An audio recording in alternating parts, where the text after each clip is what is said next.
Hello hi नमस्कार, मैं आपका सूरज सर स्वागत करता हूं आज की सेशन में। आज हम आपको पूरा गाइड करेंगे कि क्या है last date on demand exam का, कैसे आप रजिस्ट्रेशन कर सकते हैं। यदि आप एनआईएस के एग्जिस्टिंग लर्नर हैं, स्टूडेंट हैं, पहले आपने एडमिशन लिया है, तो क्या आप ऑन डिमांड एग्जाम दे सकते हैं।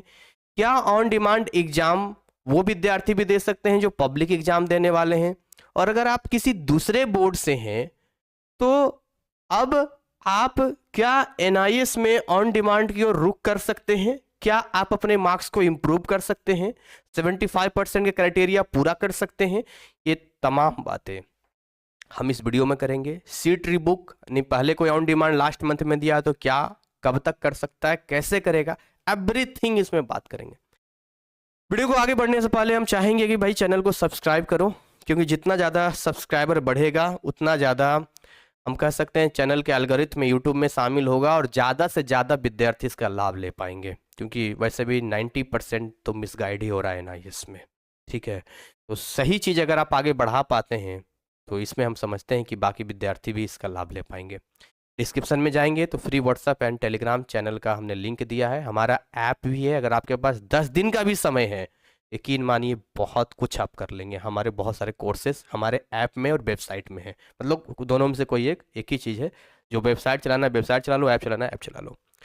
ऑन डिमांड के फैसिलिटी को हम लोग पहले समझते हैं। देखिए, अगर हम ऑन डिमांड पे आते हैं तो बेसिकली ऑन डिमांड कब से चल रहा है। 2 जनवरी को स्टार्ट हुआ था ऑन डिमांड, 2 जनवरी को स्टार्ट हुआ था। 1 से 15 जनवरी तक का रिजल्ट एंड ऑफ फरवरी में दे दिया है, बाकी 15 से आगे का मार्च तक दे देगा, यानी 45 डेज में रिजल्ट दे देता है। ठीक है, रिजल्ट जिस दिन आता है उसके आफ्टर 45 डेज रीजनल सेंटर जाके आपको लाना पड़ता है। अब हमें इस कॉन्सेप्ट को सबसे पहले समझना पड़ेगा कि जैसे मार्च के डेट को हम अगर देखते हैं तो सबसे पहले देखिए कैसे चेक करते हैं, सीट अवेलेबिलिटी कैसे चेक किया जाता है ऑन डिमांड में। देखिए किसी भी, देखिए अगर आपको न्यू रजिस्ट्रेशन करना है या आपको सीट रीबुक करना है, यानी आप एनआईएस की ही विद्यार्थी है और सीट रीबुक करना चाहते हैं, तो इसका एक कंडीशन है। पता है कंडीशन क्या है? कंडीशन कहता है कि कम से कम बिफोर 1 वीक, 1 हफ्ता पहले आपको करना होता है, किसी भी एग्जाम डेट से 1 हफ्ता पहले। तो हमें कैसे पता चलेगा कि कौन सा डेट हमारे लिए नहीं है? मैं आपको करके दिखाता हूं थोड़ा सा।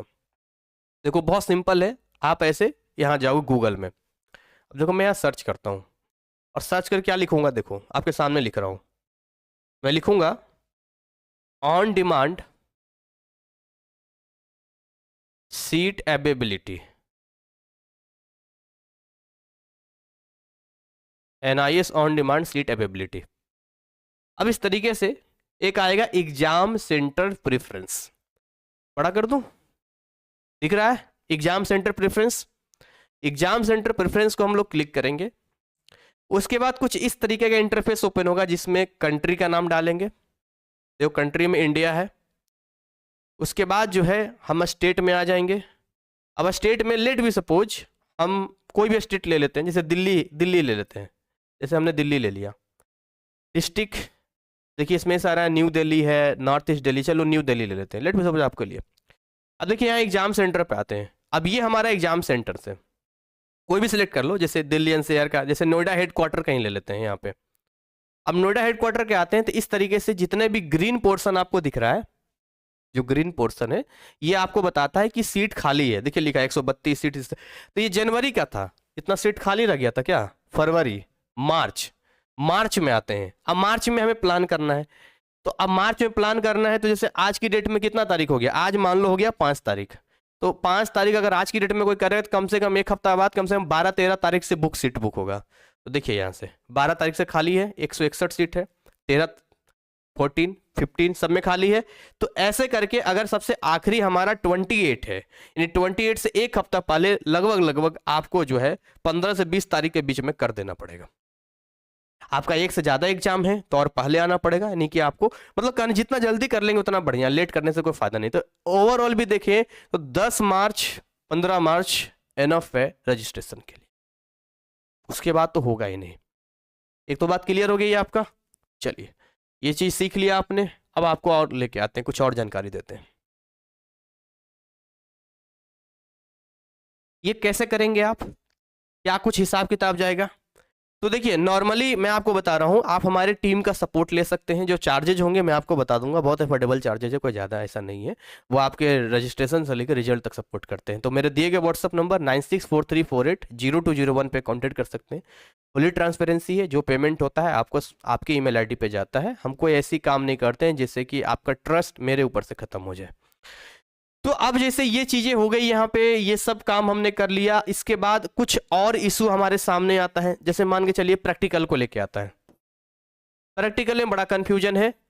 कई लोगों को लगता है कि सर हम सीबीएसई में तो प्रैक्टिकल में पास थे, है ना।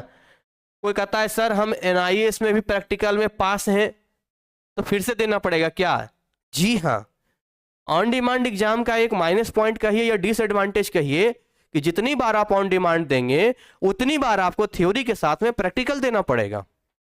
बट एक अच्छी बात भी है, सीट रीबुक करके 2 बार 3 बार एग्जाम दिया जा सकता है, और जिनमें ज्यादा मार्क्स आएगा वही आपका कंसीडर किया जाएगा। ये है गुड न्यूज आपके लिए।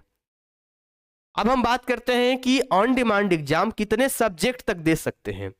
देखिए कुछ कंडीशन है यहां पे।